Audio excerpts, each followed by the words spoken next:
Ano nga ba ang buhay? Tatlong bagay na po. Una, ang buhay na mayroon tayo, it is an opportunity cost. Pag sinabi opportunity, isa pagkakataon. Ayon sa Ecclesiastes chapter 3 verse 12, panahon ng pagsilang at panahon ng pagkakataon. Pag sinabi kasi natin pagkakataon, alam mo yung bibigyan ka ng Diyos ng buhay na magsilang ka, na maging tao ka, mabuhay ka. Kasi pag buhay ko kasi tayo, kaya natin gawin yung ating pangarap, ating mga gustong gawin sa buhay kasi buhay tayo eh. Pagpatay ka na kasi hindi mo na kaya yung gawin. Yun ang realidad eh. Pagka buhay ka, yung mga bagay na mai-enjoy mo, lalo na pagkakapera ka, o may kotse ka, may bahay ka, o mga bagay na gusto mo gawin sa buhay, mai-enjoy mo kasi buhay ka. Pero pagpatay ka kasi hindi mo yun nagagawa. Kaya ang buhay ay isang pagkakataon na binigay ng Diyos sa atin. Panahon ng pagsilang, panahon. Ibig sabihin, may panahon. Ang panahon na tayo is nilang at binigyan tayo ng Diyos na buhay, yan ay isang pagkakataon. Kaya magpapasalamat tayo sa Diyos sa buhay na mayroon tayo na isa ito ay isang oportunidad na pinagkaroon sa atin. Pangalawa, ang buhay ay hiram natin sa Diyos. Ang buhay ay isang oportunidad. Pangalawa, ang buhay ay hiram natin sa Diyos. Ecclesiastes chapter 3 verse 20, iisa ang kauwian ng lahat, buhat sa alabok at sa alabok din tayo. Sa alabok tayo nang galing. Ibig sabihin, pinahiram lang sa atin ng Diyos. Para to, biyaya. Ang buhay na mayroon tayo ay biyaya ng Diyos talaga.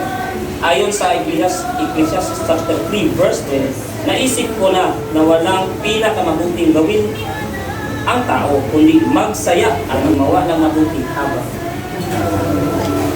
Alam niyo kung bakit dapat kasi natin maalala ang mga tao na ang buhay na mayroon tayo, it is a blessing.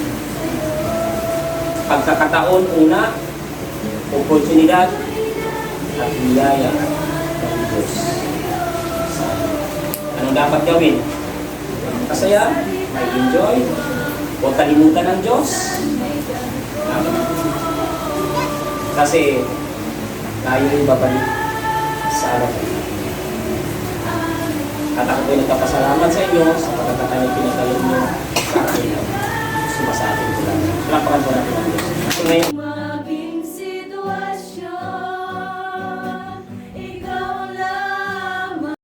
ay pong lahat, ay yun po. Diyos Ama, na lumikha ng langit at lupa, salamat po Diyos sa buhay ni Sir Herman noon, Panginoon. Noon o Diyos, alam ko po na nai-enjoy niya yung buhay. Nagagawa niya, Panginoon, yung gusto niya gawin. Yung mga pangarap niya siguro o Diyos, ay nagawa niya. Yung mga bagay, Panginoon, na gawin niya, na nais niyang gawin doon sa kanyang pamilya, alam ko, Panginoon, nagawa na niya doon. At salamat o Diyos, pinapasalamatan ka namin, pinilala ka namin sa buhay niya noon na iyong ipinagkaloob.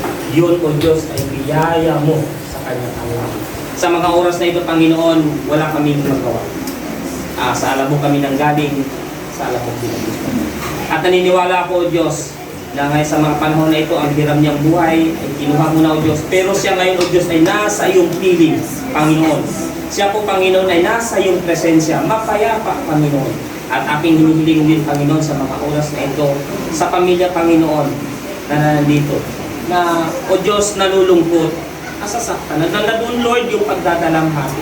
Panginoon, aking dalangin, Diyos, Ama, ang iyong kagalakan ay iyong ibuhos. Kapayapaan, Panginoon, na iyong ibuhos. Ibuhos mo din, o Diyos, ang pagpapalang, Panginoon. Lord, aking hinihiling na ang mga kalungkutan, Panginoon, na naranasan, Panginoon, ay iyong palitan ng kagalakan. O Diyos, umaasa kami, nangako ka sa iyong mga salita, Panginoon, na sa takdang panahon, bubuhayin mo muli ang mga patay, Panginoon, at kami at sila, Panginoon, ay iyong kasama sa iyong Panginoon. Lord, hindi kami mawawala ng pag-asa, O Diyos. Kasi ikaw ikaw ay nangangako. Pansamantala, O Diyos, sa sitwasyon na ito, ikaw ang Diyos aming pag-asa, ikaw ang Diyos na aming gabay, at ikaw ang Diyos na aming kagalakan. Buhusan mo, Panginoon, ng pagpapala, kagalakan at kapayapaan ang pamilya ito, O Diyos. Salamat, Panginoon, sa pangalan ng Ama, ng Anak, ng Espiritu Santo, na magsabi ng Amen. Magandang gabi po sa inyo.